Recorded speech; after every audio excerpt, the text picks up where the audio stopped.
We grow about 5 different types of bananas. I have the muscadine grapes. They grow all over the place. There's some big mangoes, but there are alligators in here too, so you have to be a little careful. I swim in there all the time though, but they're only small alligators. Wait a second, if there are alligators and you swim in there, do you think that's dangerous? What mango tree is this here? I think it's a Pickering.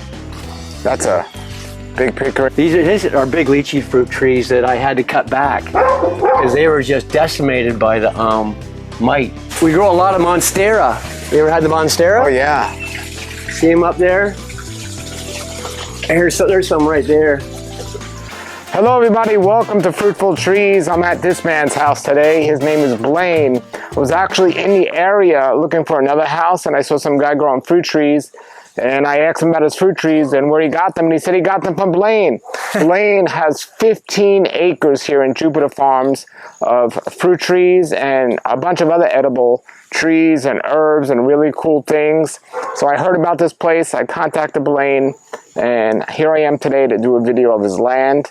It's not just like your standard farm with rows of trees. He has a bunch of stuff we're going to check out today. So I'm really excited for this. I'm going to put his contact information below if anyone wants to see what he has available. This is not your unique, or this is a very unique, because you're not your standard farm here. So I'm excited to be here today. So let's go. Hey, welcome to Fruitful Trees. This is Blaine. Hi Blaine, how you doing? I'm good, thank you. Thank Blaine, you for coming, Paul. You've been telling me you've been selling mangoes for a very long time. I have been. We've been here for probably almost 35 years. We've been selling fruit, herbs, spices, medicinal plants. We do aquatics, and a little bit of honeybees. We do a little bit of everything here. So 35 years, back then not many people were even in this area back then. No, we were pretty, you could take a rifle and shoot in pretty much any direction, and there was no neighbors here. But are you second generation? Were your parents here first? No, we were the first ones here. Okay. Actually, my wife's grandmother, she lived here, and she owned this property a long time ago. And so we moved on to it 35 years ago when there was nothing here, and we're still here. Was she growing stuff at the time? No, she started with the barn. We have a barn over there, and we board horses and horse stuff, which is a big part of our property too. How much property is the land? We have about 15 acres here. 15 including my wife's brother. He lives across the way. We had a lot more land back then, but over the time we sold little pieces here and there, and it's shrunken a little bit. Okay. And you don't have a website, all your business is word of mouth, right? Pretty much, yeah. We've been here for so long. We've had repeat customers, and yeah, like we've been doing this for so long. We have the same people come back year after year after year. We used to sell to hotels, restaurants, and the neighbors, and that pretty much fills up the whatever we need to sell. Is everything local traffic, or do you ship in the mail at all? I have shipped before. I do ship once in a while, but right now I just haven't had the need to. We pretty much sell everything here locally now. Well, that's exciting. We're going to take a look here today. Thank you for having us come out. Absolutely. Happy to have you, Paul. Okay, so we're going to take a look around. I don't know what kind of setup you have, if your trees are like a farm or they just dispersed everywhere. But right now, I see this tree right here. Well, this was a lychee fruit tree. It's all done. There's an avocado tree there. There's a longan here that's almost ready. The dragon eyes, they're almost ready to start picking. Well, we probably had maybe 500 pounds this year. There's going to be a bumper crop of longan this year. You like longan, Paul? Yeah, longan's really nice. Yes. There's a big passion fruit vine up there too, just covering the... Now that's what I was going to say. I see the vine covering it. Is that bad for the tree, or it doesn't matter? Doesn't matter. I go for the companion planting sort of thing. I don't do the rows because diseases and bugs will go from one tree to the next. If you stagger them, it helps. It's beneficial for all the trees and plants, and I find that works a lot better. Yeah, so I try to just make everything commingle. Sure. But yeah, there's a big giant passion fruit up there that's been dropping. There's passion fruit everywhere. I got hit by that mite on my lychee fruit trees. My lychee trees took a real hit from that mite. But I still probably got maybe 500 pounds of lychee fruit this year. How many trees do you have? We got about 15. Great big ones though. They're like 20, 25 years old. What varieties? Brewster and Mauritia. Okay. Yeah, let's head on over here, Paul. Okay. We do a lot of orchids, Chamburkias. I do a lot of carnivorous plants, American pitcher plant, Venus flytraps, honeydews, and this is a cinnamon tree. That's a big old cinnamon tree. That's pretty big. I sell a lot of baby cinnamon trees, people like that. And you can have fresh cinnamon. You take a potato peeler and skin off the bark, and there's your fresh cinnamon. They grow really well. It's a great tree. Wow. And let's head on out here. We do muscadine grapes. I have the muscadine grapes. They grow all over the place. How do they grow out here? They grow really good because they're a Florida native. And they don't choke the tree at all when you have them going up the tree? It gets a little out of control. Once in a while, I'll beat them back. Okay. We grow different types of bamboos. Misty Mountain bamboo, tricolor bamboo, industrial bamboo, black bamboo. Here's some big mangoes. So how's your mango season doing, you said? It's just mediocre this year. Like last year for everybody was a bumper crop. This year just mediocre at best. I'll show you more down here. This is a... I guess we can go this way. I just wanted to show you this banana tree. We grow about 5 different types of bananas. But this one, I don't know what kind of variety it is, but a friend gave it to me about 20 years ago. And this thing, when it's done, will be close to 100 pounds. Wow. And the bananas are huge. And this thing just grows like crazy. And you don't know the variety? I don't know the variety. How did it taste? Gave it to me. Delicious. Wow. Just like a Chiquita banana, if not better. We'll go down that way a little bit. What varieties of bananas do you have? The Cavendish, the Fingerling, the red banana, plantain. We probably have about maybe 10 different varieties of mangoes.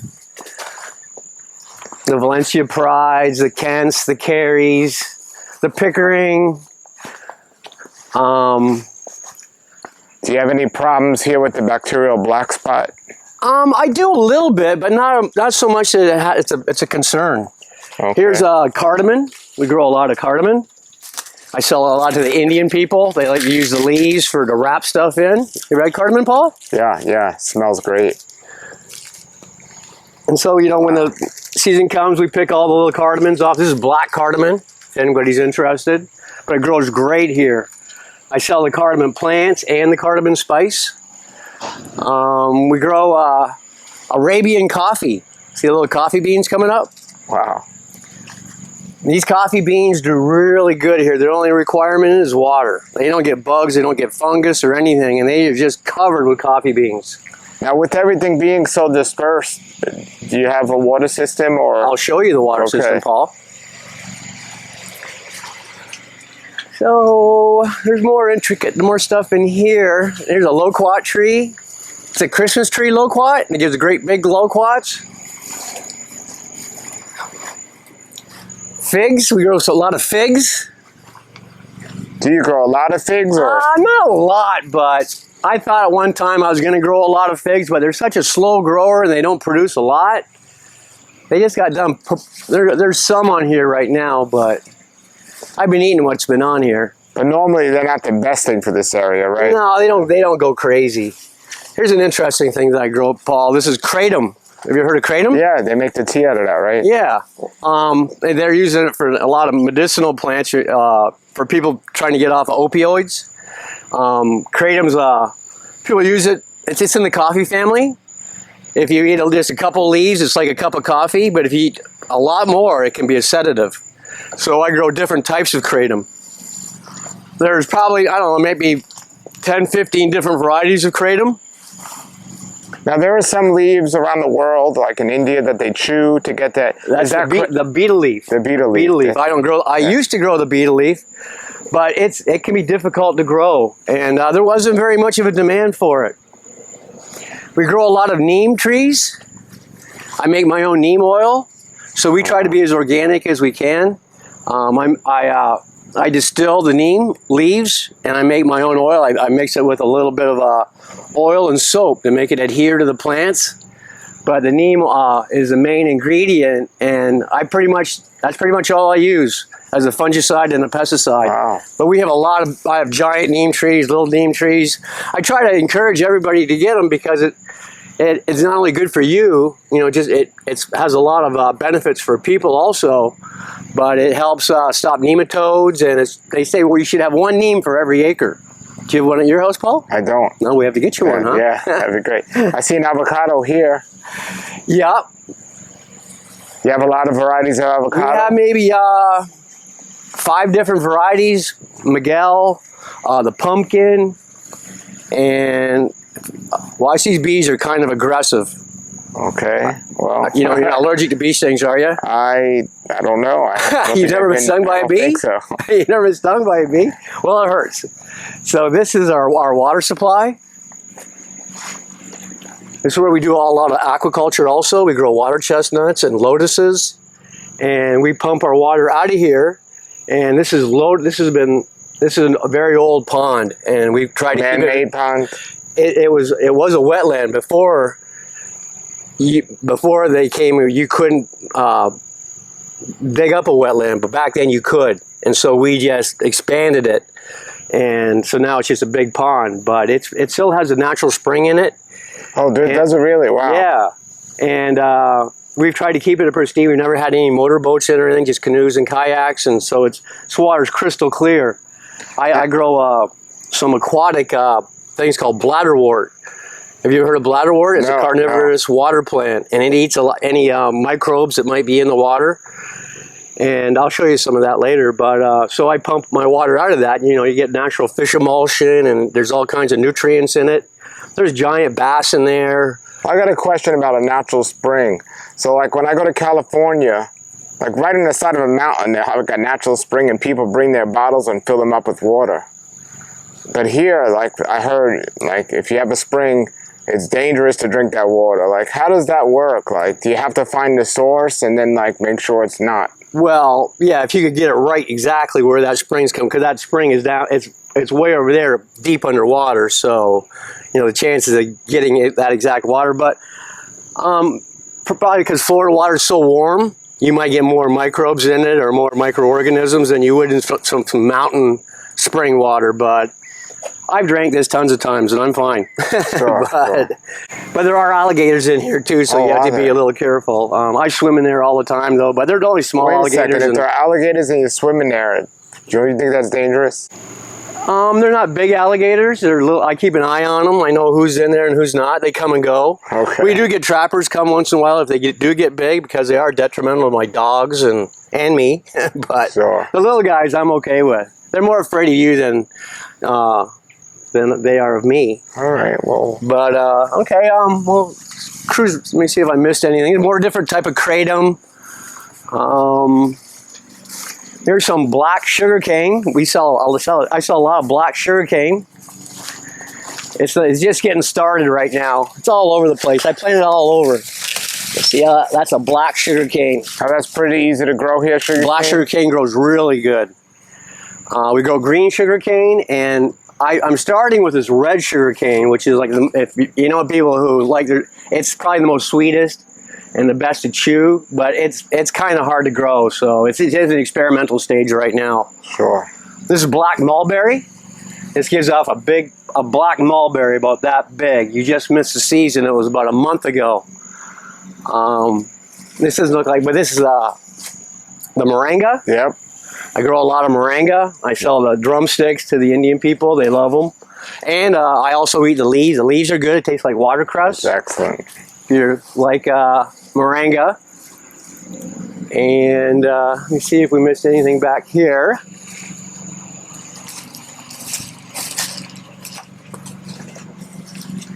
More Arabian coffee trees, more fingerling bananas, a macadamia nut tree.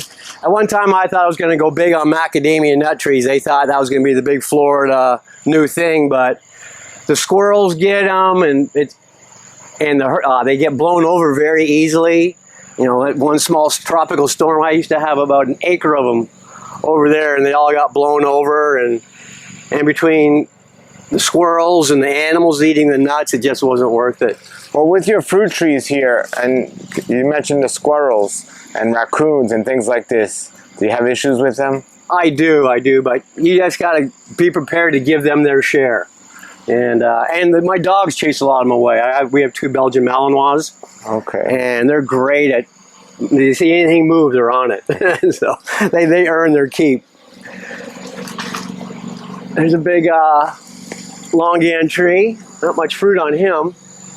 Now, do you regularly prune your trees, or? I do. I give them all a good pruning. Try to keep them under control. We grow about 3 different varieties of papaya. I sell a lot of green papaya. Papaya season's around the corner. Now, doesn't it go throughout the year, papaya? Or is there a season? Yeah, it depends on what variety there are. In the wintertime, they don't do much. Okay. But I use a lot of our manure. I use that's my main source of fertilizer. I don't use any store-bought fertilizer or anything. I make my own mulch, but my horse manure from the horses, it's the best. It has all your microorganisms in it that I need, and all my stuff is green and healthy. So I save a lot of money on having to buy fertilizer. I got over here, I got a tamarind tree. There might be some tamarins up here. They might have just got done. But I have people, they eat the leaves. They make a soup out of the leaves. Oh, really? It has a citrusy taste. And now, did you plant everything here? Everything. Wow. This Jupiter Farms area, this used to be a giant tomato farm, maybe 50 years ago. But when we came here, there was nothing. It was just we started here in a trailer, and then I just started growing starfruit. I started off with starfruit. We still grow starfruit, and I think starfruit is just a great. It's high in vitamin C, high in potassium, and they're resilient to hurricanes. They can handle floods, drought, everything. It's just a great fruit tree. There's a rumor or a report that starfruit is not good if you have kidney issues. I've never heard that. Yeah. I've never heard that. Why would that be? Well, there's something in it that will affect you. If you eat too much of it and you have kidney issues, it can make it worse. I never heard that. Well, I've always heard if you eat too much of anything, it's not good for you. That's true too. That's true too. I've never heard anything negative about a starfruit. But people ask me, what kind of fruit tree would you recommend? And I always say starfruit, because even if you don't have a green thumb, usually you can grow a starfruit 3 times a year. Yeah, exactly. There's always fruit on them. Now, there's different varieties. Do you have different varieties of starfruit, or? We go Arkin, White, and Kerry.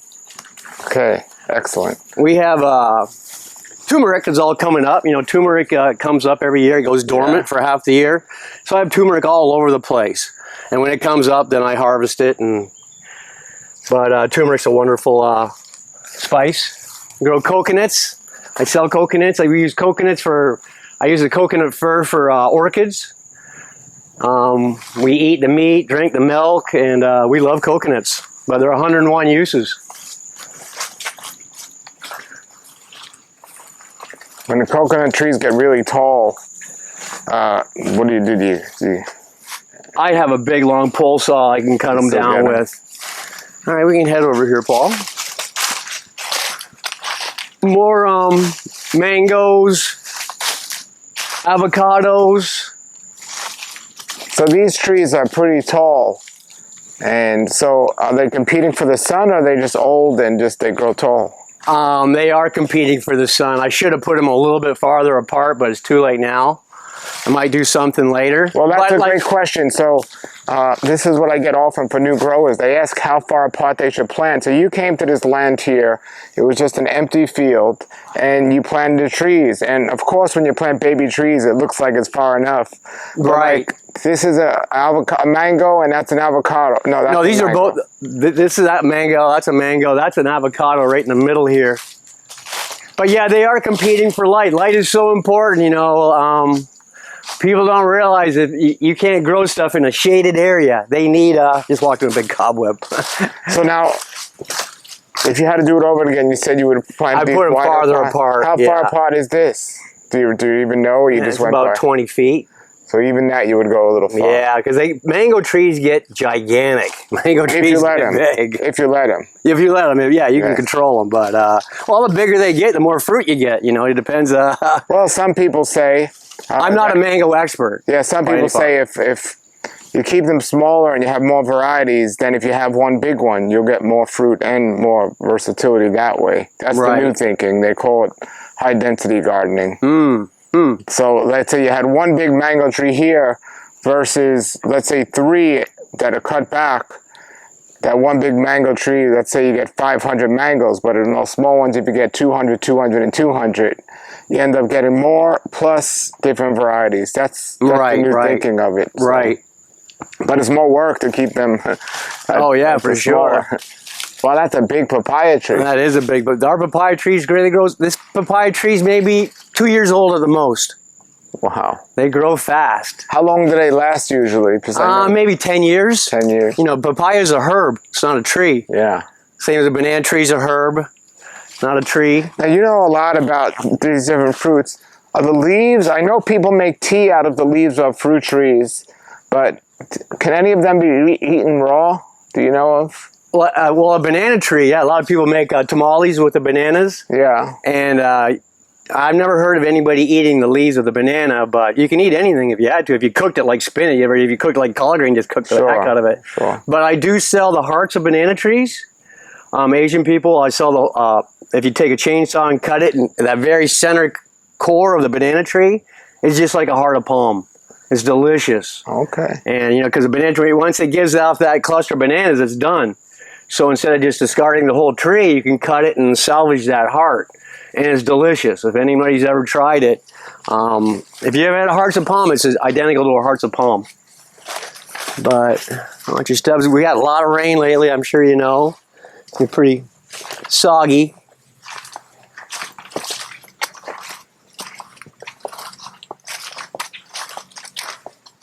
There's another moringa tree. We have a lot of Brazilian black cherry trees, the Jaboticabas. There's a couple of them on here. They're about done for the year. That's a big tree. How old is this tree here? Oh, he's probably 30 years old. Wow. Jaboticaba takes a long time. They're a very slow growing tree. But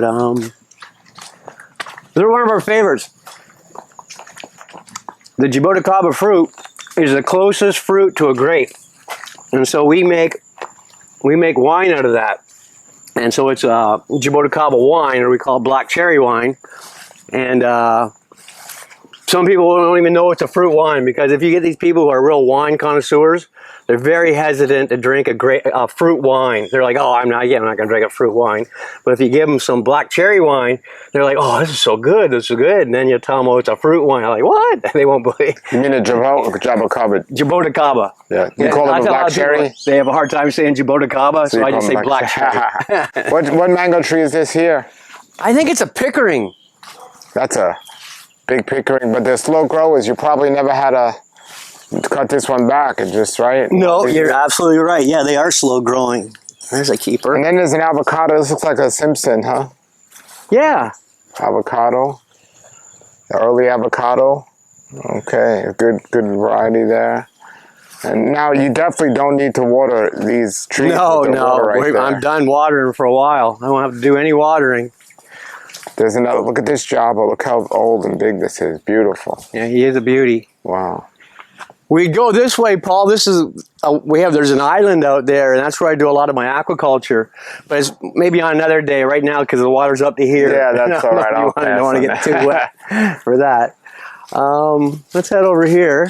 Now, would you recommend, if somebody was going to buy land, trying to stay away from wetlands if they wanted to grow, or do you think they can make it work? Well, Florida's a big swamp. Yeah. As you can see a lot of my trees are up on mounds, because the water can come up. And a lot of my trees, you see all these guys are up on mounds. I built them all up, because once in a while that water will encroach and this could get filled up once in a while. Sure. And a lot of trees don't like going underwater. You know, a lot of trees, a week underwater is death. But that's one thing about mangoes, they can go underwater. Yeah. You know, and the star fruit can go underwater, but a lot of trees don't want to go underwater. There's a nice clean looking fruit right here. What do you got there? This mango, what variety do you think that is? I think it might be a Kent. I don't know, maybe, you probably know your mangoes more than me. That doesn't look like a Kent. Yeah, but have you had any of these yet this year? No, none of these guys have been ripe yet this year. Okay. More lychees. I got this guy over here. I forget the botanical name, but I call them Asian plums. I mean, Jamaican plums. Oh yeah, these are they're hog plums. What do you call them? They're called hog plum. Oh, really? I've never heard them called that before. Hog plum. I believe. Let's see. I've never heard that They might before. be bigger, the hog plum. Let's see. They sometimes come yellow too, or no? No, they're all red. Oh,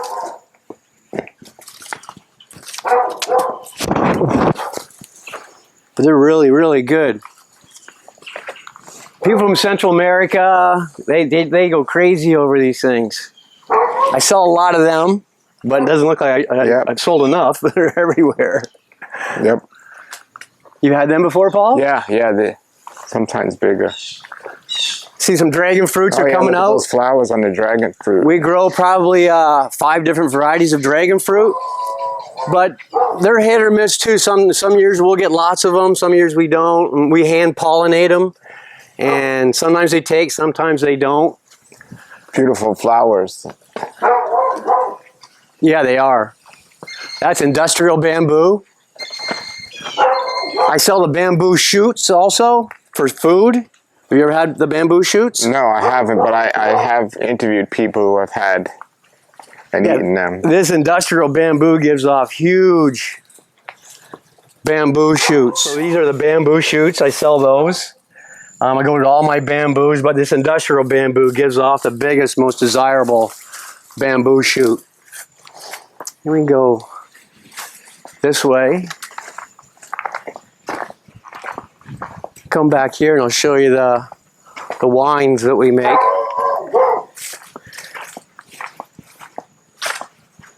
Malino. There's a big neem tree.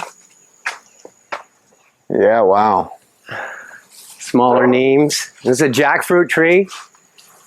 We have more jackfruit over there. I sell a lot of jackfruit. I had some big giant jackfruit like that. Do you know the varieties? I don't know the variety, but we've had this guy for over 20 years. I forget what variety it is, but it produces really good. Watch your step, Paul. These are butterworts. Have you heard of butterworts? No. These are a carnivorous plant.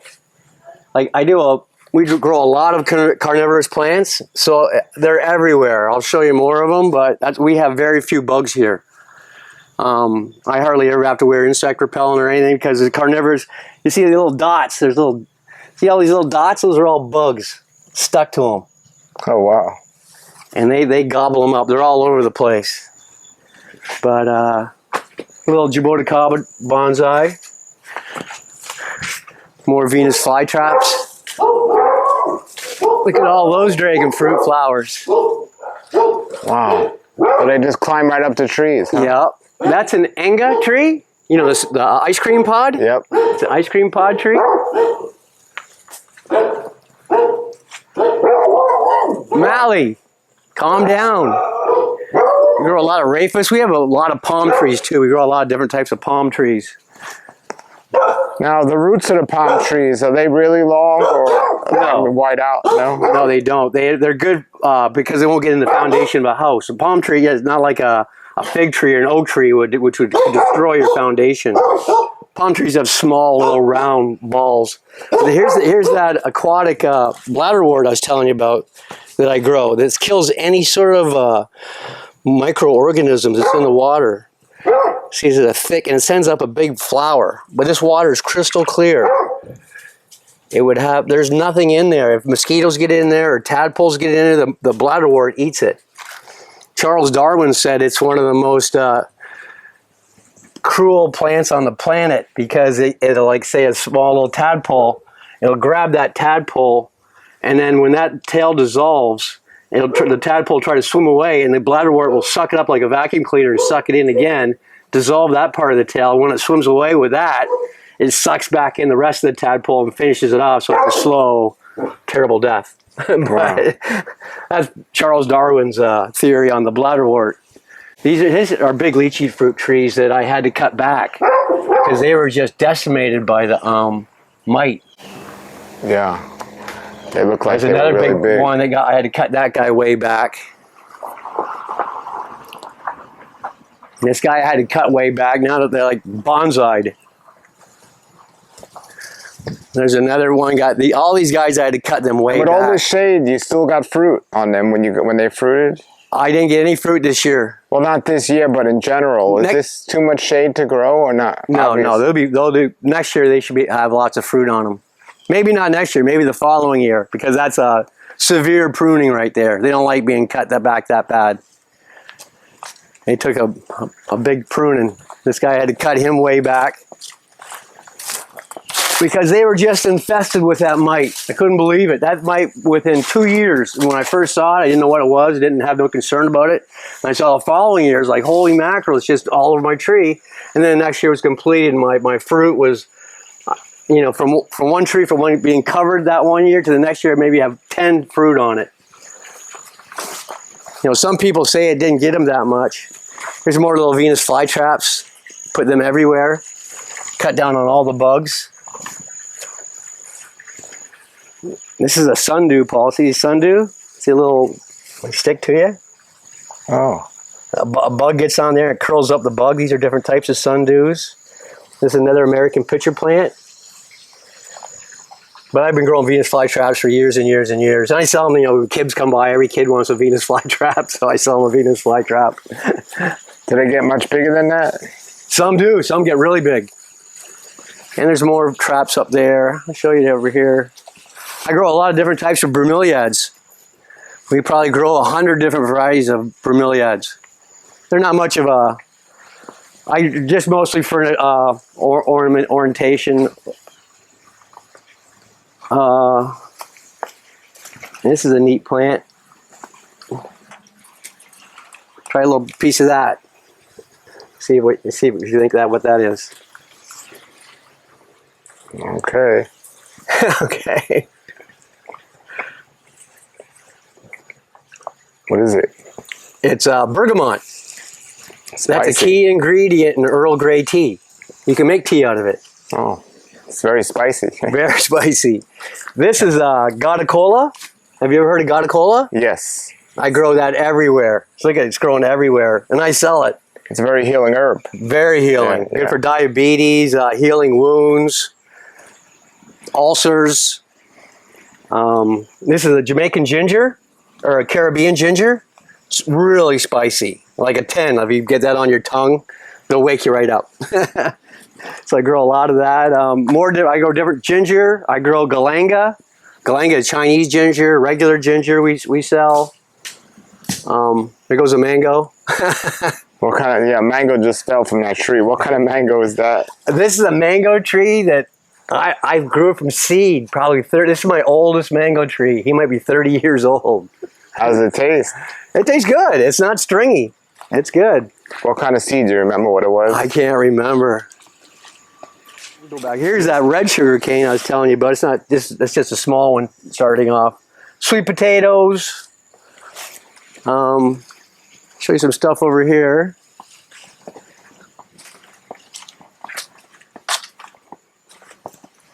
I do a lot of Tillandsias, air plants. They got air plants all over the place. I might have 100 different varieties of Tillandsias. So you're growing a lot of everything here. I do. Look at this is vanilla bean orchid. Wow. This is a Madagascar vanilla bean. It gives off a vanilla bean this big, as opposed to Tahitian, which is only this big. And I get flowers off these, and I get beans off these, which is you have to hand pollinate the flower. You almost have to be like a surgeon to do the flower. But once you get the technique down, you can get your own beans and process your own beans. Here's a bonsai Jaboticaba.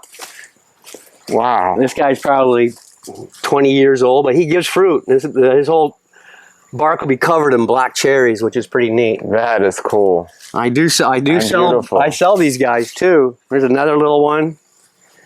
And that's enough for the root system, right? Yep. Jaboticabas make great bonsais.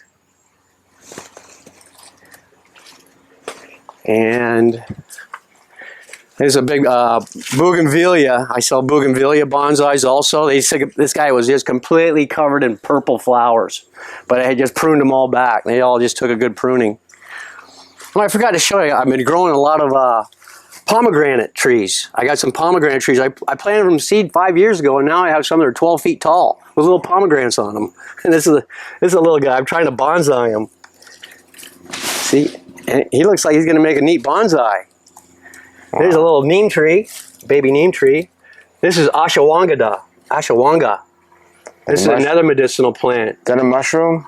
No, it's a medicinal herb. It gives you energy and good for your digestive system. Is there a mushroom called ashwagandha? I'm not sure. Oh, okay. I'm not sure. I don't know my mushrooms that well. That's a whole nother ball game, the mushrooms thing. Yeah. See, here's another Brazilian black cherry tree. Wow.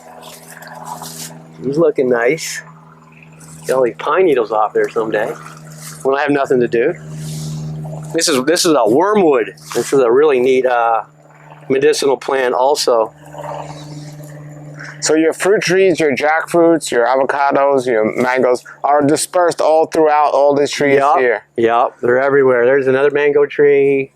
Here's a cypress bonsai. So what do you do if somebody calls you and said they want 10 pounds of mangoes? Do you go to each tree that you know where they are and see what's that? No, I just as they fall, that's when I gather them, or I'll go around. If I feel they're ripe, then I'll pick them. People usually just get a potpourri of different varieties, you know, or I'll see what ones are ripe. You know, I know a lot of people do want a specific type of mango. It's amazing, you know, people are like mango connoisseurs now. They want exact types and stuff. Well, there's a big difference in flavor. Oh yeah, for sure, for sure. This is a Tim Tebow. You ever heard of the Tim Tebow? Yeah, that's another, yeah. That's a Tim Tebow one, which I think is... Well, it's Tebow, not Tim Tebow, the mango. Well, it was named after Tim Tebow.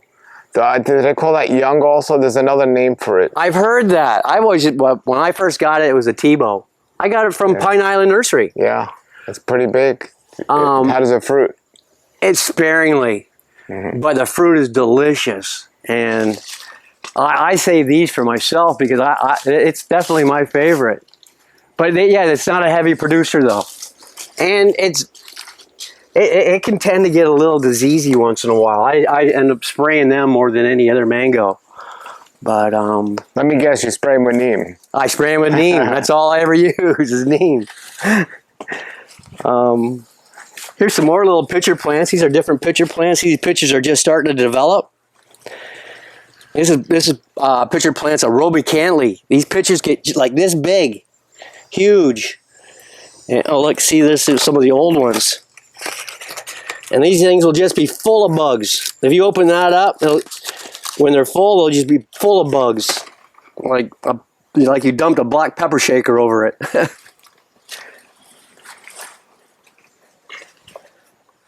They come from New Guinea, these things. See, there's a little one starting to form. Yeah. Okay. A pond with some big fish in there. Yeah, that's an arowana. Wow. There's some big koi, some big Japanese koi in there also. We grow a lot of monstera. You ever had the monstera? Oh yeah. See them up there? There's some right there. I got them growing everywhere too because people really like them and they grow easy. They're easy to grow. Here, I'll show you we'll do the wine room.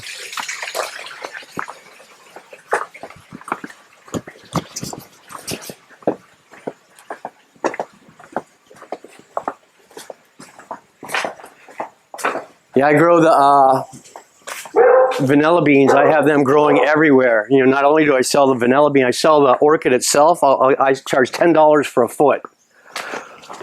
And I've had people come from all over the place to buy them.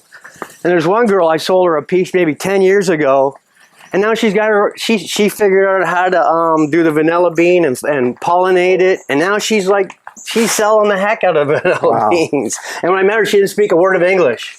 And I told her, you know, go on YouTube, it'll show you. So this is where we make our wine in here, my wine room. And that's where we store it. Oh, wow. So all this is fruit wine. Yeah. These are our 3 varieties that we have right now. So tell us what these are. This is the Brazilian black cherry. Also known as Jaboticaba. Okay. Jaboticaba, mango, and star fruit.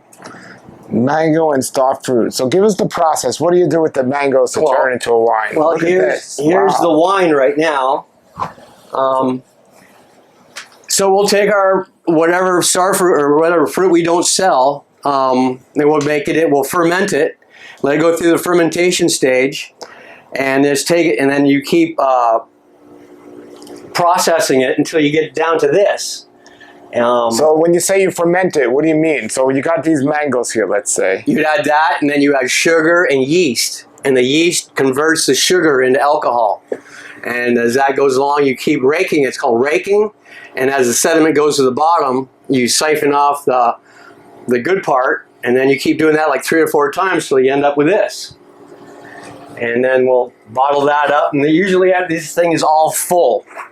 But this is all from last year. So this was all full a year ago, and I sell it just to friends and family. And because I don't have a license for wine. Sure. So I just sell it, I just give it to friends and family. And it stays cool enough in here for these bottles? Yeah, you want to keep it cool in here. And then I don't use any sulfites.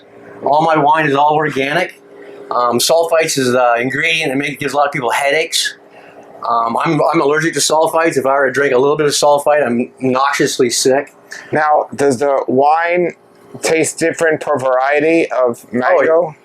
No. Well, it probably does, but I haven't got that refined yet. Okay, so you just use various mangoes. Yeah, that's all various variety. mangoes. And like, I'm sure if you use like orange sherbet variety, it might taste a little orange. Oh, I'm sure it would. And then you have 3 varieties of star fruit. Same thing, you just don't do one variety, you do all. I do whatever's all, available. Yeah. And the Jaboticaba, how many?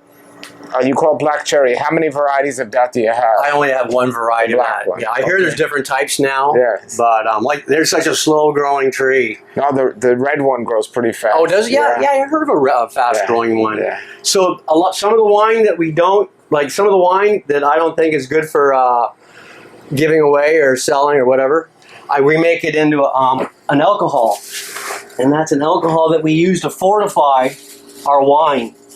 So that bumps it up to like 18%, and that acts as a preservative, as opposed to what the sulfites would do. The sulfites is a preservative, so us not using a sulfite, we use that to bump up our alcohol content, so it stays preserved on its own. Oh, wow. Some of our honey, we sell this, our honey that we sell from our honeybees.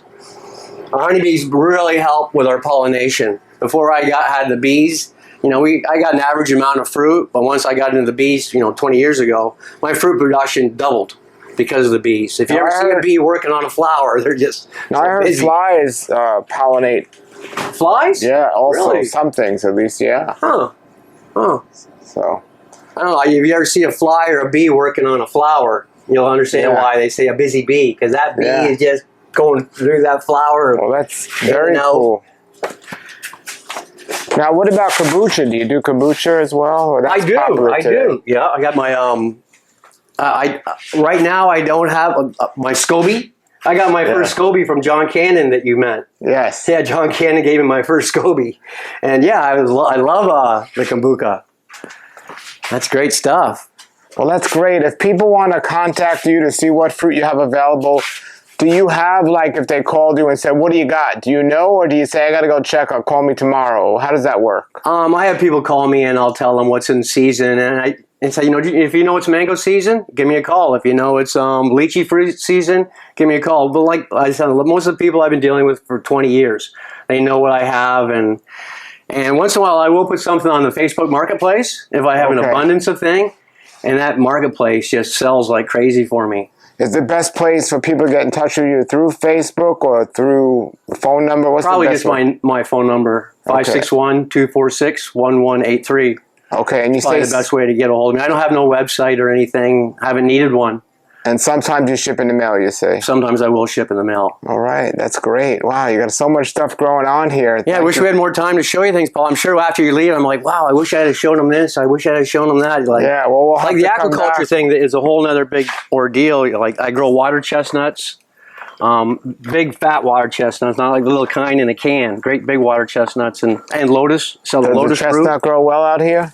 Well, they can be a little tricky because if you put them in a place where fish can get them, the fish will eat them. You kind of have to protect them from predator. You know, aquatic food gets predators just like terrestrial plants get predators. But yeah, we'll come back and do a follow-up. But you got 15 acres of your 15 acres. How much of it would you say is filled with fruit trees? Maybe half of that. Because a lot of it's the pond. Okay. And a lot of the property. So even 8 acres of fruit trees or 7 acres, that's just sporadic. So they're just, you walk down the road and it just, is there any kind of like formality to what you planted, or you just plant whatever you felt and see how it does?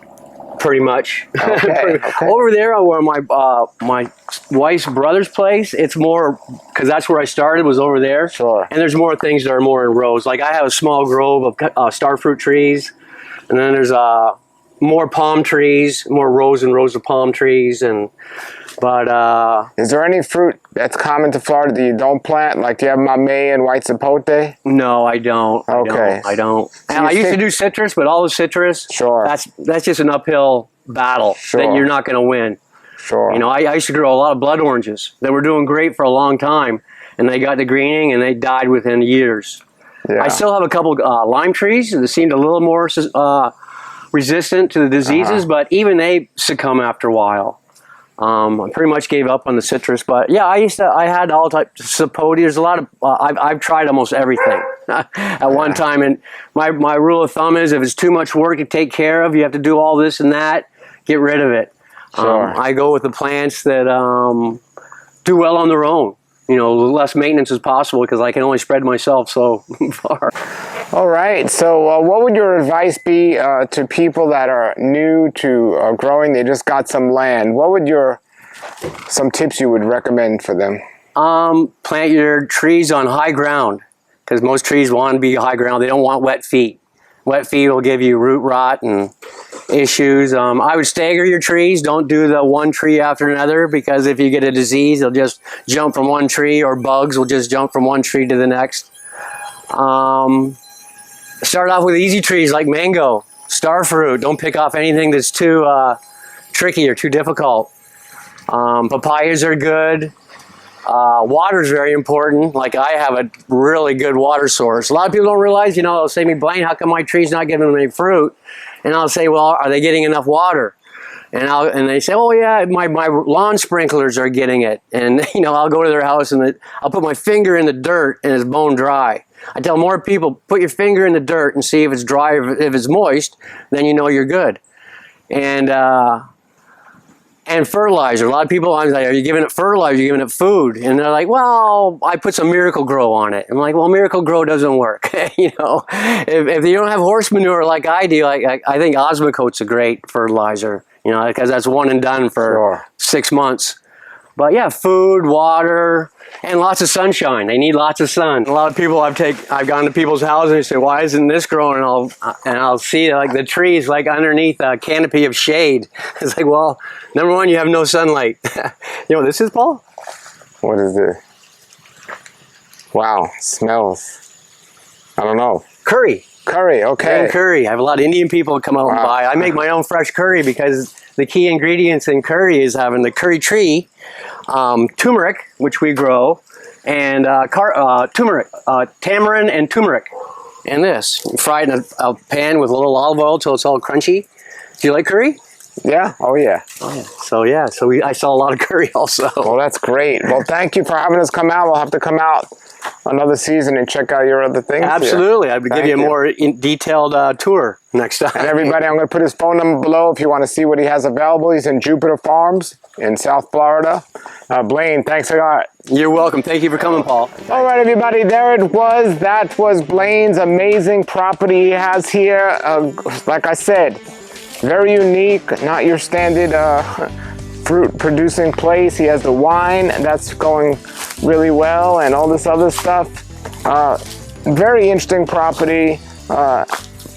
A lot to learn here. We got to come back and do some more video because we definitely didn't even come close to covering it all with this amount of land. But this was exciting to see all this, and a learning experience as well. So I hope you learned something this as well. If you have property that you like to come and feature on the channel, please contact me at the link below. The way I found this was pretty amazing, that I just went up to somebody with fruit trees and I started talking to them, and they told me about Blaine, and Blaine was nice enough to let us come on out here. So put your comments and questions below. Blaine's phone number is below if you have questions for him as well.